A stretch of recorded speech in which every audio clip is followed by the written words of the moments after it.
imposter syndrome and overcoming it, choosing willingly to do hard things. Why would you do that? Daily profit and loss statements for service desk agents? It's possible. Today, we're going to talk to cultural consultant, author, and storyteller, morale extraordinaire, Kirk Weisler. Kirk, let's get into it. Oh my gosh, let's go, Rocky.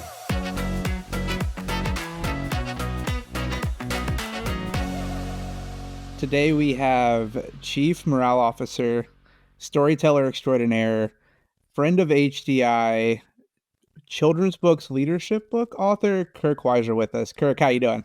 Fantastic, Rocky. How you doing? I'm doing well. It's really exciting to have you. I've been looking forward to this conversation for a very long time. Myself Um, as well. I, Myself as well. I want to dive right into, I think, a question I've had. And I know we kind of talked in preparation for this, and every superhero has an origin story, and we'll talk more about heroes later on. And I feel like for HDI, you are kind of that superhero. Everybody knows you. You have an origin story that actually saved the day, right, from an MC perspective. But you're just inspiring. You have optimism coming out of every orifice of your body. Um, but every superhero goes through adversity. They have an origin story where they came through things to be where they're at. And I would love for you to spend some time sharing with the audience who maybe doesn't know the Kirk Weisler origin story, a little bit about where Kirk has gone through, what has Kirk gone through, right, to become who you are. Everybody knows you, the smile, the enthusiasm, the inspiration. Where did that come from? Kelly, and this is a great question, Rocky. So I think that maybe like a lot of folks that might be listening, as a teenager, I grew up fighting all my insecurities, right? I thought my shoulders weren't big enough. I wasn't athletic. I wasn't coordinated. So I think a lot of those things. And so humor was kind of my escape mechanism to try and distract people from what I felt wasn't enough in me. So I think that was a part of it. I think after a couple years out of high school, I still hadn't discovered my strengths or the confidence to go out on the dance floor first, if I went on the dance floor at all. I think after wasting 2 years after high school, where I made some pretty good money from 18 to 20, but I spent it faster than I made it because I had no discipline. Then I think it probably began for me joining the military. And then I signed up to be a part of one of the Ranger battalions. But of course, signing up for it in your contract meant you still have to hit the standards. Right. And quite frankly, having never done anything athletic or challenged my body, I was so grateful for the 8 weeks you spend in basic training, another 8 weeks in what they call advanced individual training, because now I'm learning how to run. I'm learning how to do things. For the first time in my life, I'm really pushing myself physically. Then I went to airborne school, which had a higher standard, and I barely squeezed through there.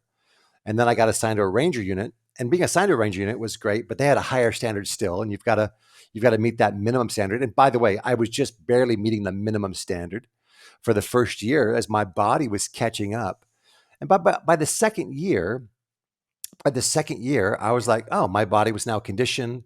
And I was learning some things about myself. And I think one of the most important things I learned that was part of, I guess, what you would say my origin story was I learned that this mechanism that I had developed as a deflection tool was actually a manifestation of strength. It wasn't just a negative to cover for insecurities. It was here's an example. I'll be very specific. And I would suggest that we all have something like this. We label it differently, but we have something that allows us to kind of cope or deal with high stress situations. And mine was this. So in the Rangers, so here's a great example. So we're on a 12-mile force march, they call it. So you're in the hot Georgia heat, Fort Benning, Georgia. You've got your rucksack with your 40, 50 pounds in it. And it's 12 miles and you don't want to be last. You're probably not going to be first, but you definitely don't want to die and drop out.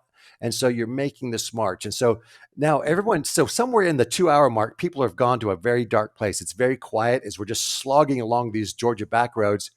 And the heat is oppressive. People have already dropped out, heat exhaustion, heat stroke. And so people are kind of falling by the wayside. And you're there with 4 or 5 of you're scattered. You're scattered.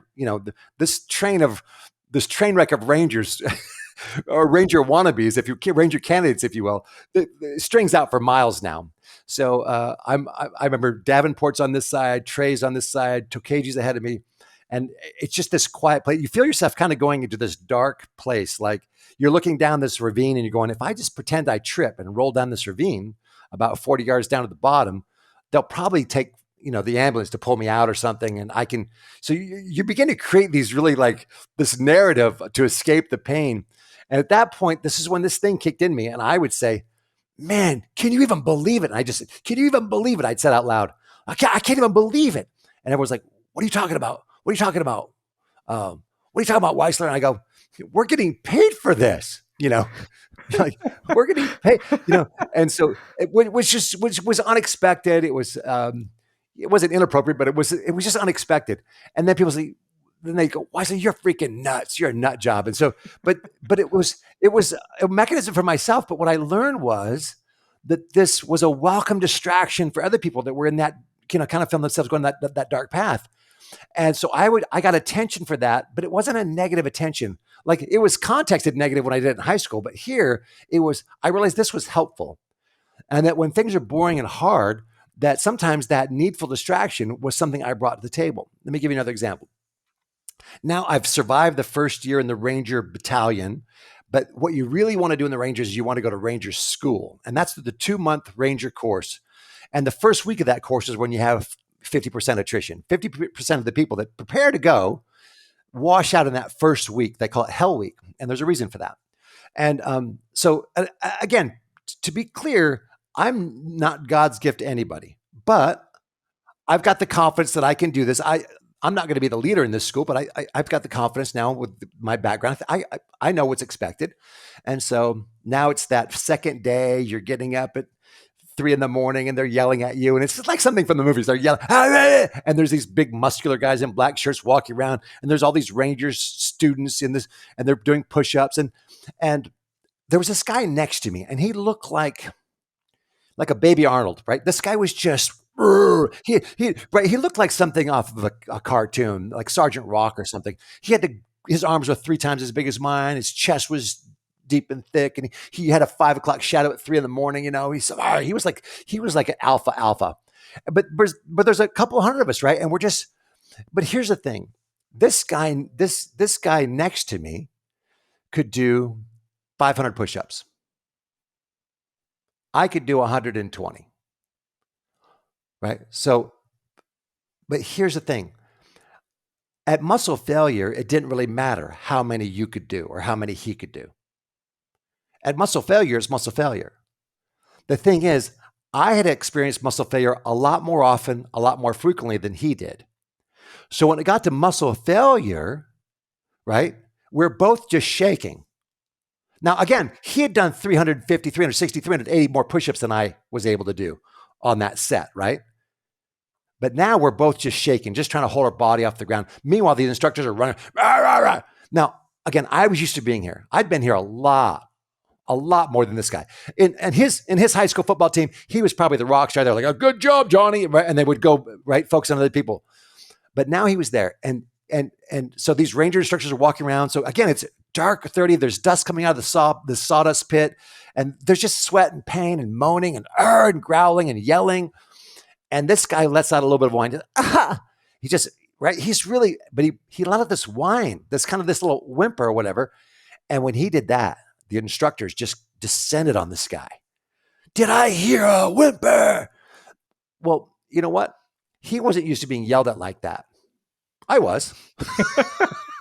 Right? I was. And so they descended on him and they yelled at him like, did you belong here with your mother? And they just, all the insults you can imagine and worse. And 10 minutes later, this guy's walking out, ringing the bell. He quit. Wow. He mentally broke. He believed for a moment that, you know what, I don't belong here. Something's wrong. Now, this is the Hulk that was next to me. And there I am over there just shaking, just my elbow, just shaking. And the Ranger instructors are all gathered right there like a little clump. And they turn to me, what about you, Ranger? And I'm like, oh no, right? I got to make this go away. So I said, The body is weak, but the mind is strong. The spirit is strong. Strengthen my body, beat my body. And I lowered myself in the nasty, sweaty Mhm. dust, and I just started chewing it like it was food. And I strengthen my body. And they were like, he's going to be okay. And they walked away. Now, again, I want to emphasize something. I'm nobody's hero. I'm not the strongest guy in the pit. But I was learning lessons there about how this deflection and this attitude and this not just helped me, but there was people around me like, who's that nut job? Right. And they laughed, and that laughter eased the pain. And all of a sudden, this was more bearable. And so that was part of my origin story to begin to lean into hard things. A third example that comes to my mind, because I rarely tell military stories because nobody asks, because nobody asked this question. So at the end of the gig pit and people are washing out, then you go on this run in the middle of the night. Then you come back and you're supposed to do these pull-ups. You're supposed to do 6 pull-ups, then drop down, and there's this barbed wire that's just above the ground, and the barbed wire is in this muddy, rocky sludge pit. So you crawl, your head's down in the mud and the slime under the barbed wire. You're going to climb. You're going to do these overhead bar things, and it's a mini obstacle course at the end of the 4 hours of torture and pain. So there's 15 pull-up bars stretched across this. So now these 100, whatever's left, these 100 something students that come left, they're all lining up. Well, this pool of water under the barbed wire, it's really deep at this end, and it's cold, and it's really shallow at this end. You can see the rock sticking out of the water. So in other words, right, there's a 1.5 foot water down here. Well, nobody wants to go and get completely soaked. So that pull-up bar is empty. Meanwhile, they're lining up on the other ones. Well, where they're lining up and looking hesitant, that's where all the attention is. If you jump on the far end, you jump and embrace the deep water, they think you get it. Not only that, if you do your 6 pull-ups, drop in the water, and just now I'm kind of swimming. My chest isn't scraping on the ground. I'm kind of pushing myself, right? I'm getting over. If this looks harder and less comfortable, but it's actually easier. And once I figured that out, I got ahead of the other students because they're all back there. And the minute they hesitate to get in that nasty water, they get attention. So you just jump in like, this is I'm like a summer bath. Like this is the pool we all want to swim in. So you just do that. Now everyone's yelling at the guys back there. You're doing the pull-up, you're doing the crossover bars, you're doing the obstacle. You're in the shower before these guys even hit the right. So you figure things. So part of my superpower was looking for what appeared to be hard, but was really easy in the end. So that was part of my superpower. Choosing hard would be something I would begin to learn, and then realizing that this thing that was labeled in high school as a negative, being a smart mouth, was actually probably a strength, because it not only invited me to see where the light was in a dark moment, but it invited others. Right, it was a distraction for others that might be turning toward darkness as well. So these things began to show up, and probably the biggest thing there was, for the first time in my life, Rocky, these were the hardest things I'd ever done. And when you do hard things, when you choose hard and you actually accomplish it, something happens inside and your confidence grows. And for this young man, that was the beginning of realizing I could do hard things. And it was a lesson I would need to learn, and a lesson I'll obviously need to learn again and again and again. But it was for me at age 20 now, 22, this was a very important lesson. Now, some people learn this in athletics and band and different things they choose in the beginning or early in their life, but I didn't. I avoided those things. Wow, that's quite an origin story. I know there's a lot more, and I'm glad that somebody asked, because if not, we wouldn't have got to hear those stories, right? And hearing just you talk about, yeah. Here's origin part 2. So, Part 2. because maybe your question was more directed at the industry origin story. So, Right. my origin story in this industry, when I first came to an HDI conference, where I started to meet you and our peer group there for 20 something years ago now, maybe 21 years ago. I don't know. I was now part of an IT based call center or contact center. And this was an outsourced one. What's that? So this was Gateway, Microsoft, Novell. They outsourced their level 1 support to the lowest bidder. and so we were one of the lowest bidders, right? So that was but we were doing some different things. Typically speaking, outsourced call centers or contact centers back then, they're all overseas now. They're all in the Philippines and India, but back then they were in rural America. They were Mm. they were just putting them in small towns where you had a great work ethic and people wanted jobs. And so we had a very unique culture. So the leadership that I worked with, they wanted to have low turnover. So it was common in the industry for an outsourced contact center to have 100% turnover. That was not unusual. That was expected. And there were some contact centers back in the day that had 200% attrition. There was one just 40 minutes down the road from us. They had 200% attrition annually. Wow. Think about that for a second. They bought billboards up and down the main corridor in the state because they were always hiring, because they were always churning humanity. Wow. So our leadership said we want to have a cultural focus, and that's where I got hired to be a culture person, and I got introduced to IT and the whole thing. So anyway, so now we're actually having success, and we're having the lowest attrition. We're not even close. Our attrition rate is 17%. Comparatively, that made us superheroes again. That's To even low stay with your today. yeah. So, and it was our cultural focus. So then conferences began to ask, "Hey, could your company send someone to tell what are you guys doing and why are you doing it, and can you give us insights?" And so I wasn't a consultant. I was just someone that was kind of trying to tell our story. And so, attending one of these conferences, one of my very first ones at HDI, there was a thing they did during the day. During the day they did roundtable discussions, birds of a feather and roundtable. And essentially, the roundtable was this roundtable for government help desk. This is a roundtable for private sector, nonprofit. This is a large enterprise level. This is a small mom and pop, 10 seats or less. So that you kind of gather with people of Sure. your similar pain threshold. And then they did another roundtable session where it was dealing with different issues. And so there was a table that the roundtable flag was, if you want to talk about dealing with difficult employee issues like uh, addressing hygiene and pornography use and inappropriate behaviors, So, and the event planner, Sid Daly, said, "Man, no one's taking that round. I need someone to lead that roundtable." And I overheard her, and I said, "What's it about?" And she told me. I said, "I'll take it." And she said, "Thank you." And so I went over and sat at the round table that said dealing with difficult employee issues, pornography, personal hygiene. I forget what the third one was.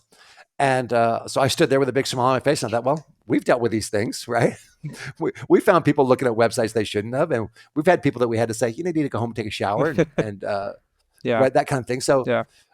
but 12 people came over, and we started laughing, and then pretty soon we had 24 people, then we had 36 people, and pretty soon we had this we had a great discussion where we talked about hard things, and we laughed because you have to laugh. Yeah. Yeah. Afterwards, the feedback from that roundtable that nobody wanted to lead, the feedback was really good. So Miss Daly said, "Kirk," she said, "thanks so much for doing that. The feedback was really good." And she said, "I want to know more about you." And that led to conversations that led me to become more and more involved with the community that we've been involved with for 20. I love that. See, I did. Yeah. I didn't. I thought when I've heard your story about getting thrown into mini keynote, right? You've told that story a number of times.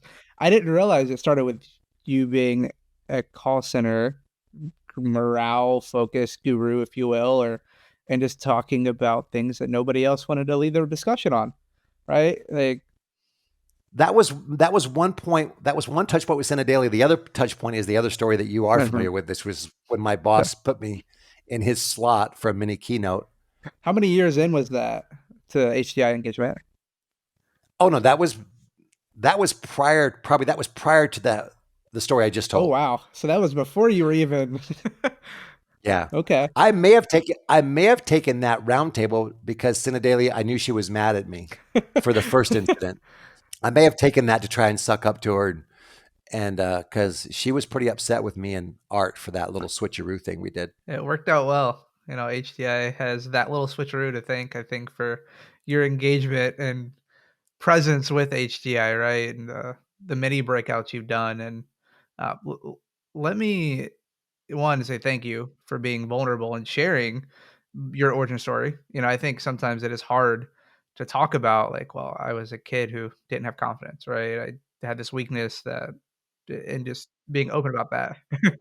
Hey, we're humans, so they don't go away. They just change. Yeah, yeah, Then the one that's been my demon all along has been, the imposter syndrome. yep.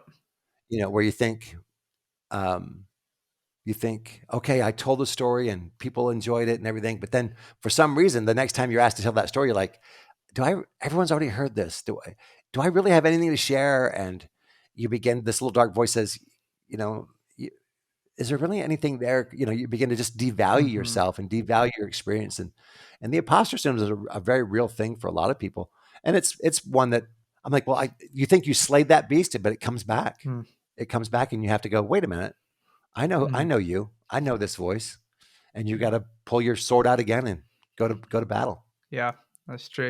I think we talked about a little bit at conference last year. So let me ask you a question on that because I think imposter syndrome is such a real factor, and really a lot of our listeners for this podcast, I imagine, are going to be those IT leaders who maybe, like me, less than a decade ago, were an agent, right, on the phones, and like, well, why was I was asked to be on the strategic advisory board. I have no idea why. Still to this day, right? I read my first breakout, right? And Kirk, I told you this. I did the breakout because of yours. Because I went to all these breakouts about XLAs, which were great, but I don't have the skills to really do a full breakout about that. I went to breakouts about ITSM and knowledge management and all these things that are important to our industry.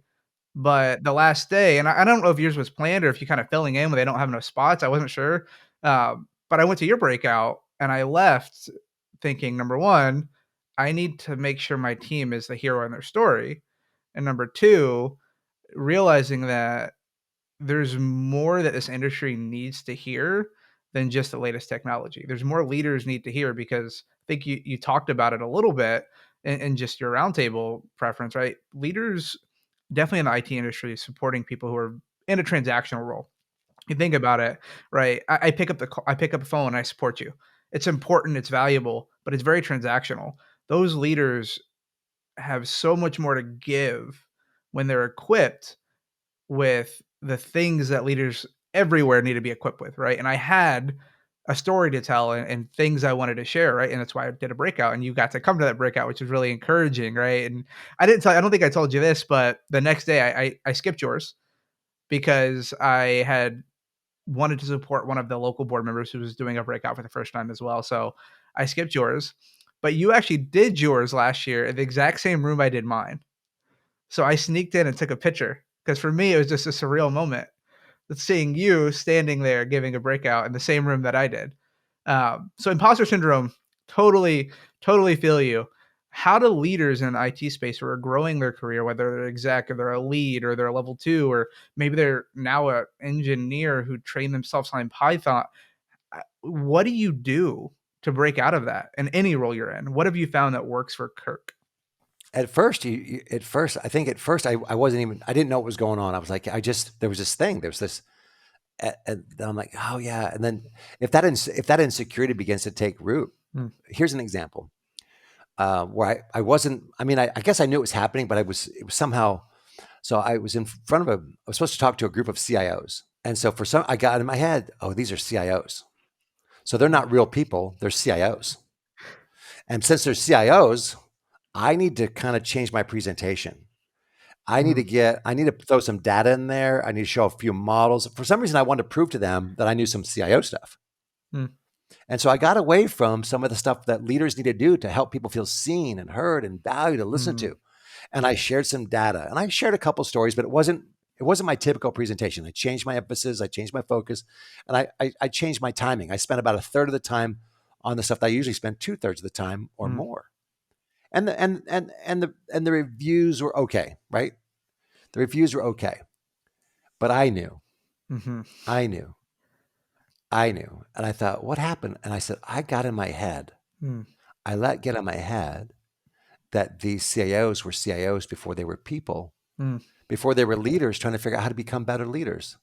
mm, And I got in my head this insecurity that I need to somehow make this about me and and it was just so, mm, and so I recognized that. So I thought, oh man, I can't do that again because I don't like the way it feels. And I didn't give them my best. And I don't think I gave them everything that they asked me to come and give them.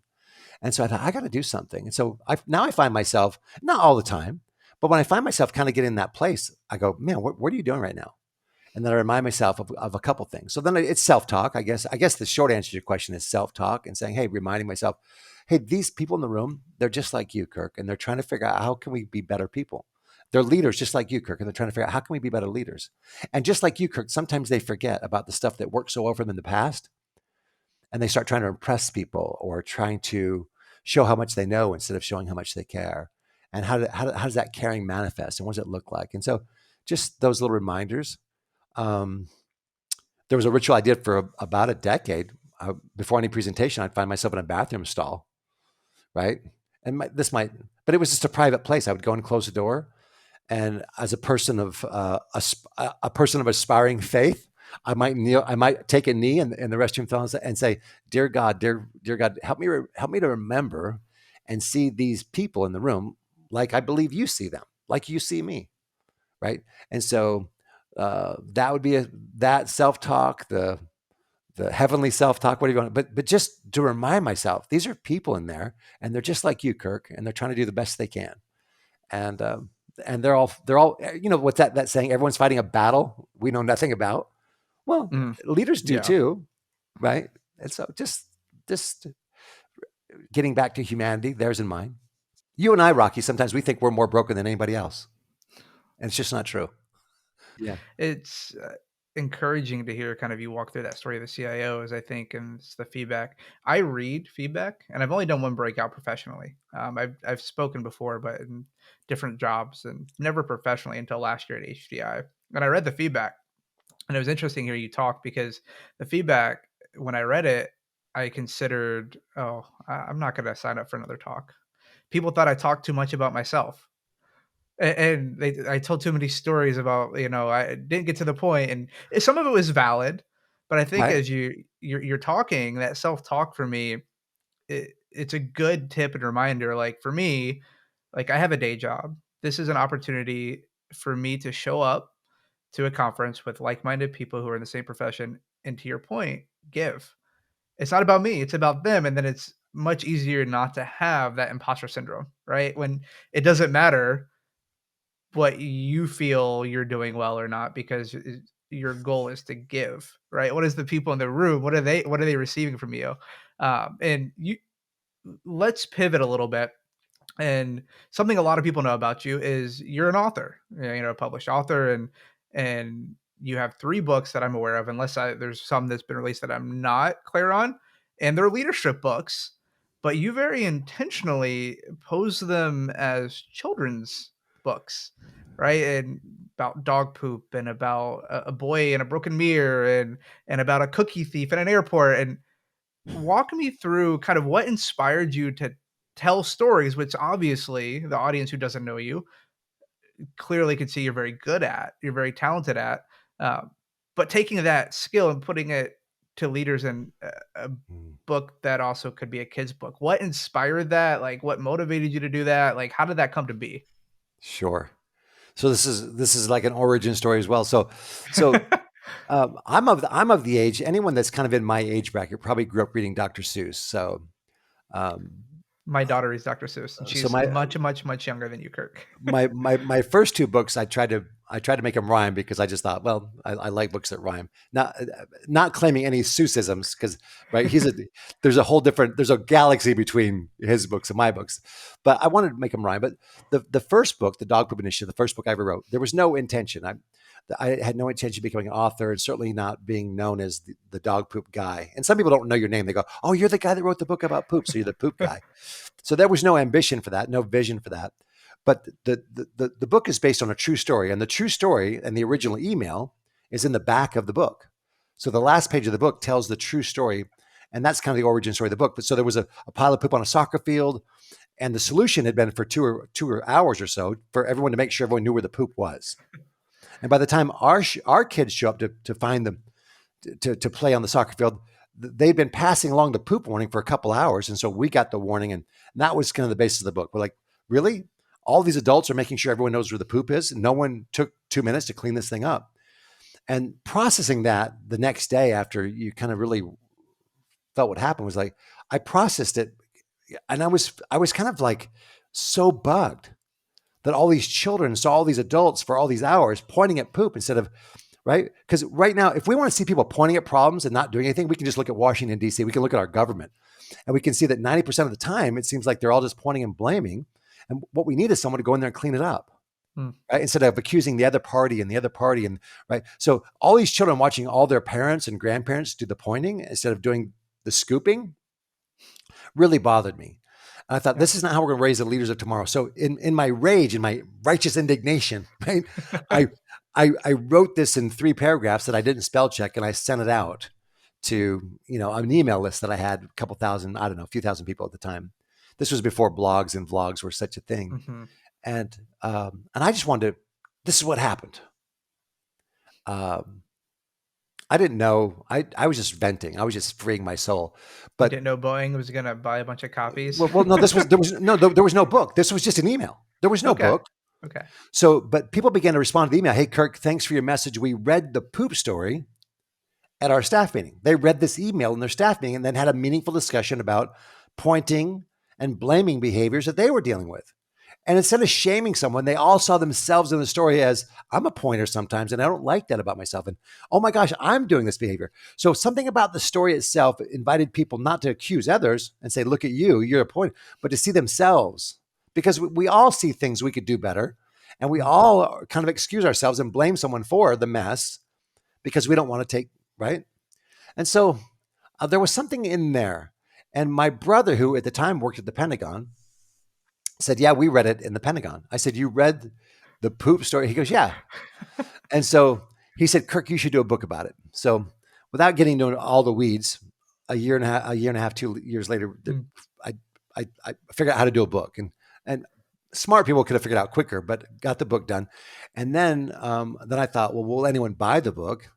Because it costs a lot more than I thought. By the time you hire an artist and do all the stuff and print the book, I thought, oh man, I just want to get my money back. So the unintentional author, but the book sold pretty quickly. And then they began to take a foothold. They began to really, so again, it wasn't this big strategy. Like, I'm going to do a leadership book disguised as a children's book. If you have a 3-paragraph book about poop and a soccer field, right, and you figure out how to turn that into a book that has a storyline, right, that was it, right? You don't have much more than a children's looking or an illustrated book. What I learned was that leaders are looking for short stories. Like, sure, we love Good to Great, and sure, we love all these great books that are out there. Sure, and we need them. But leaders overall, we're in team huddles and team meetings, we're looking for a short, right? People are rolling their eyes and dying back there. But if I have a 5-minute story that can create and invite a discussion, and in that discussion, we have some discovery and we have some ownership and accountability, that's what leaders want. And so, and then think about that's 20 years ago or 18 years, whatever.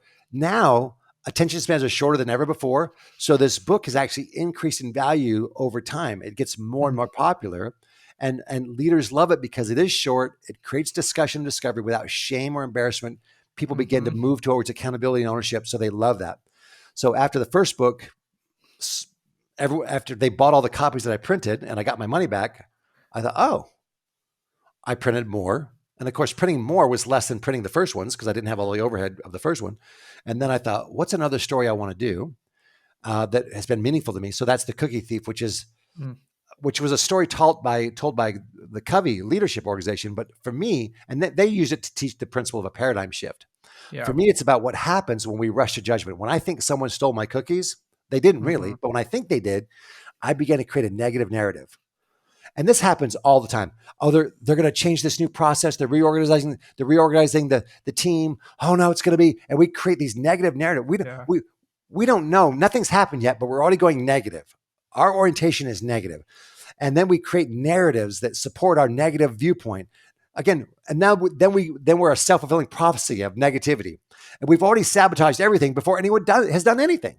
We've already set it up to, so for me, this was a thing. Because one of my dark superpowers is rushing to judgment. And so I thought, I need this book. I need this story personally. And I found other people did too. And then the mirror story was a story that inspired me when I read it in a Robert Fulghum book. And so I set out to say, how can I tell this story with pictures so that it becomes more available to more people?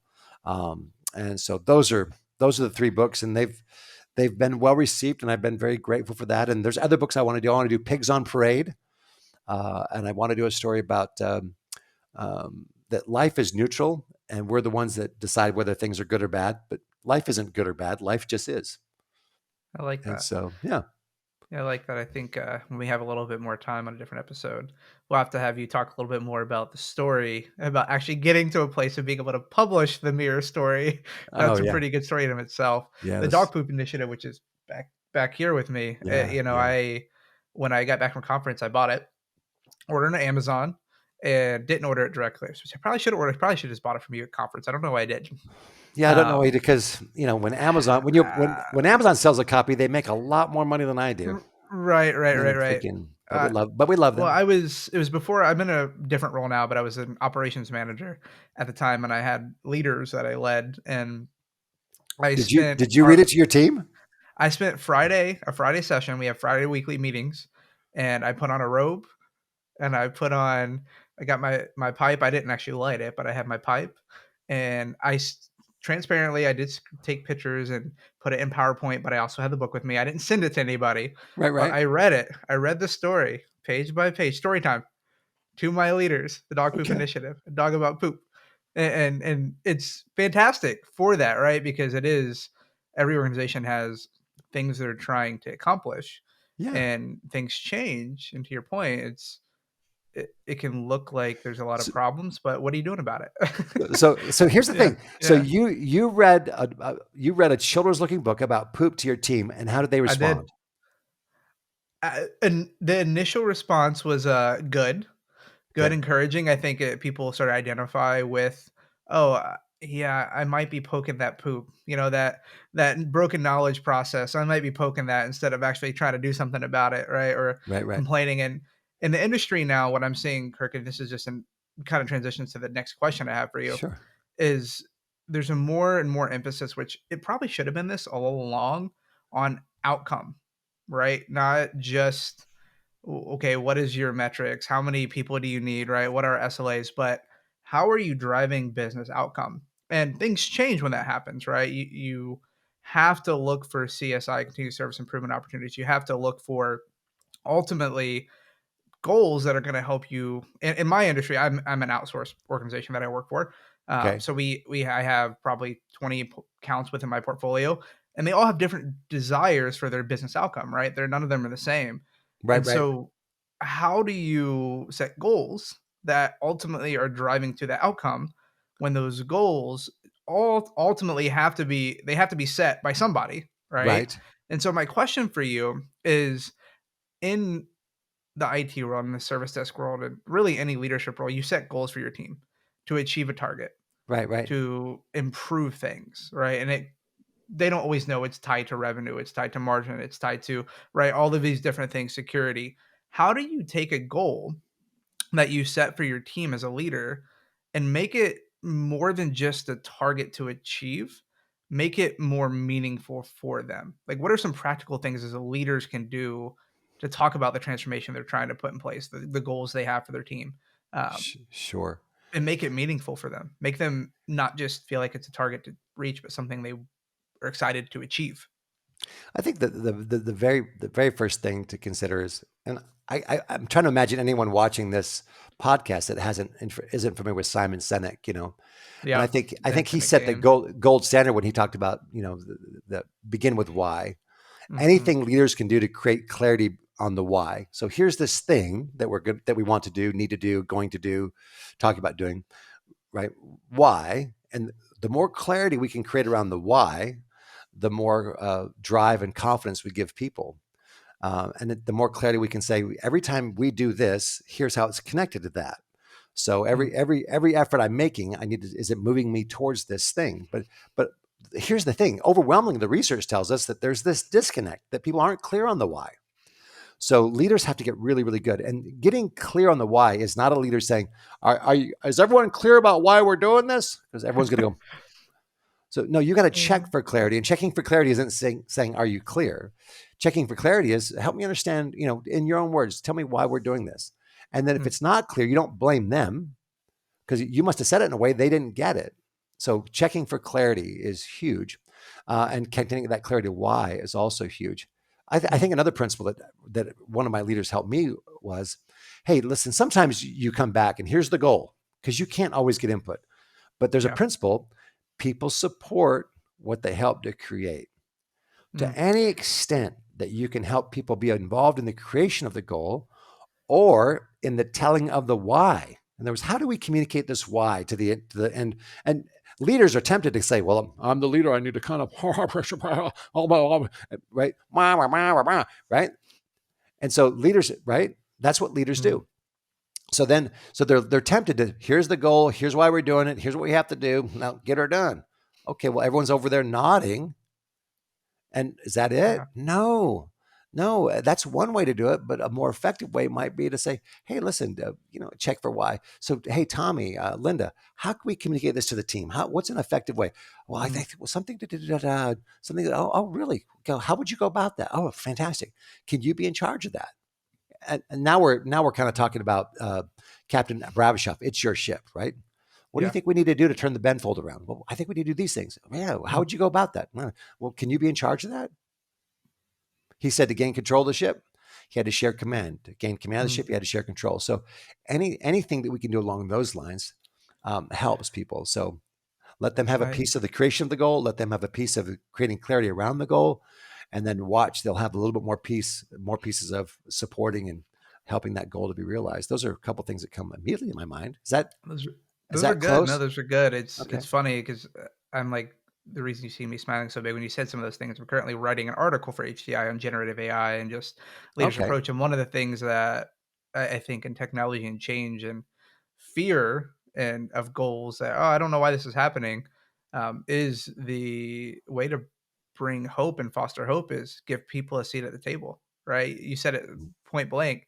It's hard to fear a destination that you help set.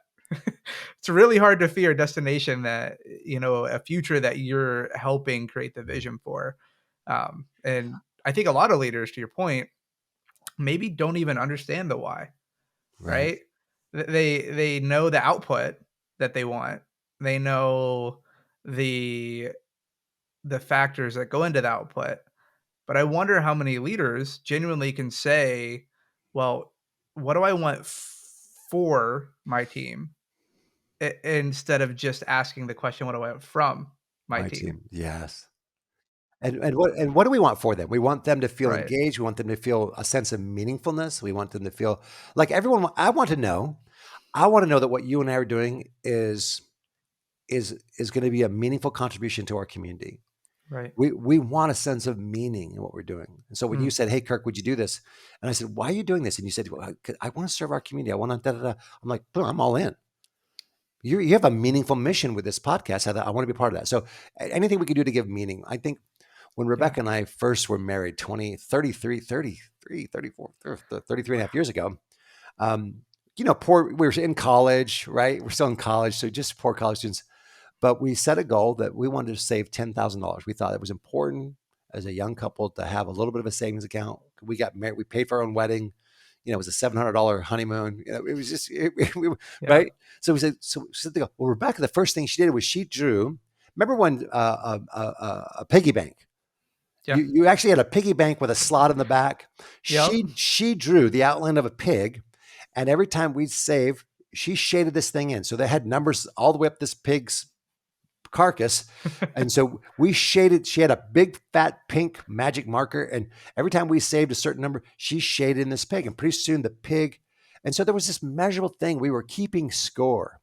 And so, the scorecard, the dashboard, these aren't just cool tools. There's a reason they were created. There's a reason they exist.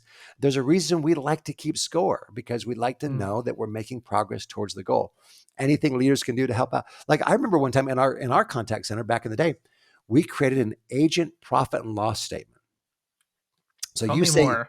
you said you're an outsource center. Yep. So as an outsourced contact center, Gateway and Microsoft and Novell, they paid us a certain number of dollars per solution provided.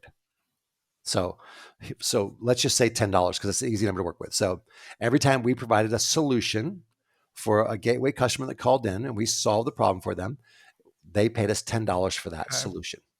So, and some of those are long calls. Okay, so as an agent taking calls, we told them you need to take 300 calls a day. Okay. So, but they're like, oh, well, 300 calls a day. Now, let's pretend we're also paying them $10 an hour. Now, we're going back in time. That doesn't, I know it's Yep. not. So we go back 20 years, $10. So we're paying them 10, again, just to keep the math simple.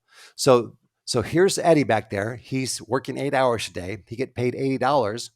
He knows we're making $10 a call. He's making this company lots of money. I just made the company $220 a day, man. They're taking so much for themselves, kind of a thing, right? Right. So, but that wasn't true. What Eddie didn't know was his fully burdened cost. What I was coming to understand as a young person in the industry was these tools we had were really, really cool. So we could take an email request. We got paid this amount for an email solution. We got paid this amount for a chat request. We got paid this amount for a phone call. And all this was routed through this system that measured everything. And then I heard John Chambers speak. He was at the time the CEO of Cisco routing company, Cisco. And so he said that there was a time in the future when he saw there would be a living dashboard, when there would be this real-time numbers across productivity, inventory. There would be this living dashboard where the leaders and stakeholders of a company could just see their profitability on a permanent basis, not quarterly routes up with all the accountants. But so I suggested to our, and again, I'm really young. I said, do we have the ability to do a P&L on per agent? And as soon as I said that, my boss's eyes lit up. He goes, Kirk, that's a perfect idea. Well, it wasn't my idea. It was the formation of an idea. And he goes, oh, so we went to work, and 3 months later, we took all this data we had, and we put it through, and we could give our agents a daily profit and loss statement based on the previous day. So you could come in tomorrow, and we'd say, you took this many calls yesterday, right? This many calls, and you earned this much revenue. But what we really had to teach them was how much they cost, because your basic employee at that wage, they think I cost the company what they paid me. Yeah. What our people did not know was, no, you cost the company $300 a day, but you only paid me $80. Oh yeah, but you've got your taxes, you've got your insurance, you've got your depreciation of assets, you got the gross profit target margin for our shareholders that allows us to stay in business. They're our investors, right? You have all this overhead and Your licensing. your licensing, all these tools we use, all the licensing for all that. So your fully burdened cost, including the gross profit target margin for our shareholders, equals $300 a day. Their minds went like this. You could see the lights going on. No one had ever taught them how to measure their success in a business before. Now all of a sudden they looked at themselves like, oh, so because they thought, well, if I call in sick tomorrow, they're not paying me, so I'm not costing the company any money. Now they knew if they don't come into work tomorrow and that cubicle sits there, there's still a depreciation of assets. There's still a cost that's occurring, but there's no revenue coming in. They're like, this blew their minds. So we gave them a daily profit and loss statement. And here's what it is. So the first one we gave them was just numbers and numbers. Yeah. So what's the old principle? It goes, when performance is measured, performance improves. When performance is measured and reported, the rate of performance improvement increases. The third caveat that we learned was when performance is measured and reported in a visual way, it helps everything. So they got a pie chart on their profit and loss statement, and the pie chart said 3 colors. Red, that meant they were on hold. If you're on hold, you're unable to take a call request or service request. Green, you're open to a request, but there's no request in the queue. Maybe we're overstaffed or the call volume is down right now. Blue, you're on a call helping a customer find a solution. At a glance, they could go, man, if there was a lot of what they called blueberry pie, if the blueberry pie was big, that meant they were crushing it. If the blueberry pie was green, that means they were sitting there all day, but there was no calls or service requests. We paid them for the blue and the green. It's not their fault if they're not getting a request. If half of the pie was what they called cherry pie, dude, you're on hold half the day. There's no way you're profitable. If you're not able to take requests, how can you service the customer? You're not earning revenue. There's no way you're going to be profitable. So all of a sudden, they were measuring their success on a daily basis by their own profit and loss statements. They were running themselves like a business, and they were in control of all the variables. They knew what the depreciation was. They knew what the cost to overcome was, and so pretty soon they were like, oh, they understood why they were supposed to take 30 calls. 30 calls Mm. was just a break even for the institution. Here's what happened. Here's what happened next. When performance is measured, performance improves. I remember the guy's name, Kenneth Cordova. Kenneth, if you're out there and you hear this, give me a call. So Kenneth Cordova, he's probably 21 years old at the time. He's smart as a whip. He goes, See, Kenneth was averaging 34, 35 calls a day. So Kenneth is over there going, okay, so I get it. 30 calls covers our cost and the cost expected by the institution, the profit margin that you guys want. I get it. He said, so I took 5 extra calls. That's $50 of gravy above and beyond the gross profit. So that's mine, right? And so I said, Kenneth, what are you asking? He goes, well, he said, if we're going above and beyond, can there be a share in there? And I go, Kenneth, they're absolutely something we need to talk about. We're just trying to get this thing working right now with these new systems, right? And this new measuring tool. Give us 3 months to iron out the wrinkles, and then let's talk about how we can share things above and beyond that. And so we came up with a share model. And the share model allowed us to put together a program we called Give Yourselves a Raise. Mm. As your production went up, your quality also had to be commensurate. Your quality couldn't go down if production went up. You can't say, I took 36 calls, but the quality goes down. So we had to figure that out. And once we got that figured out, see, because most employers are like, no, I guess you have 6 months, you get a 3% increase. After a year, you get it, right? Which is like you're waiting for some arbitrary date to pass. But we said, we can give you a raise based on performance. And once the kids caught a hold of that, once our young adults caught a hold of that, our productivity and our optimization of resources went through the roof, not because we were driving behavior, but because we were informing. Mm. So again, your goal. So tie this back to your goal question. Yeah. Clarity around goals, clarity around roles, clarity around how what I'm doing is contributing. The more clarity you can provide, the more insight you can provide, performance will automatically be commensurate with that, or people will exit the system. They'll say, oh, I can't. I need to go somewhere I get a 3% for just freaking staying here. Yeah. Right? I'm not performance based.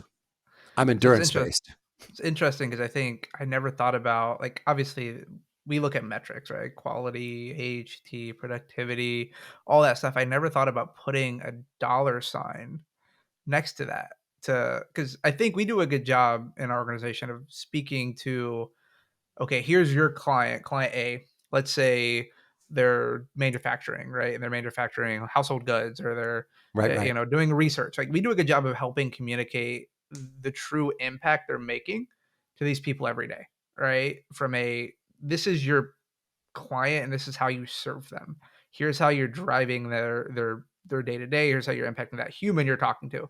But I've never thought about, how do we translate what they're doing every day into a way that's digestible for an agent, right? A service desk Right. agent level, that says, here's how I'm impacting the bigger picture, the cost and my profit loss. I mean, that concept is, an organization our size, I'd be curious how to do that, but I love the idea and that concept. Like, how do you Yeah. do that around 3,000 agents? I don't know. I love that. Yeah. I love that. And I don't know that either, but for us Yeah. as an outsourced contact center, as a sole entity, we were able to do it Yeah. very effectively. Yeah. Now things are overseas. I don't know, but Yeah. it's worth exploring, because the closer you can get to there, the more information we found, the more information we could share that helped them see how they were making progress and how they could control Mm. their own destiny.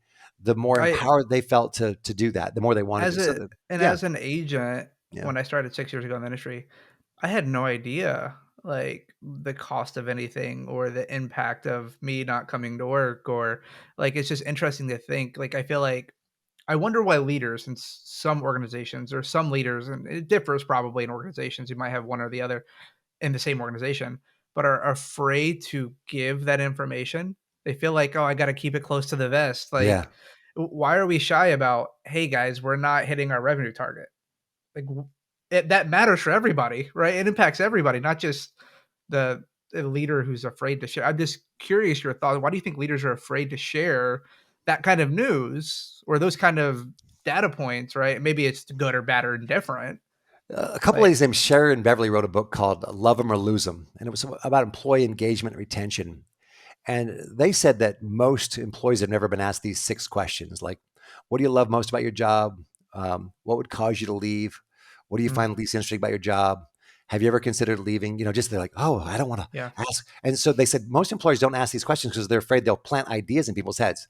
Like you people never thought about leaving before, right? And so they said, but if we ask these questions, now we understand where people are coming from, what they're at. So in other words, so I think some leaders are like, oh, I don't know if I can share that because no one ever shared it with them. They're not bad Mm, leaders, they're not bad people, but like, I don't know if I'm supposed to, like, I'm not supposed to ask questions about salary and wages. So there's all these things we're not supposed to do. So then we create more things that we're not supposed to do. I think there's a way mm, we can share a lot more as leaders than we do.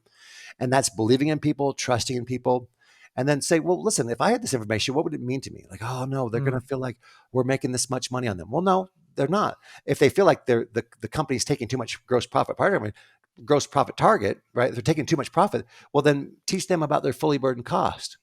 And then mm, they'll understand, oh, this mm. is why there needs to be this.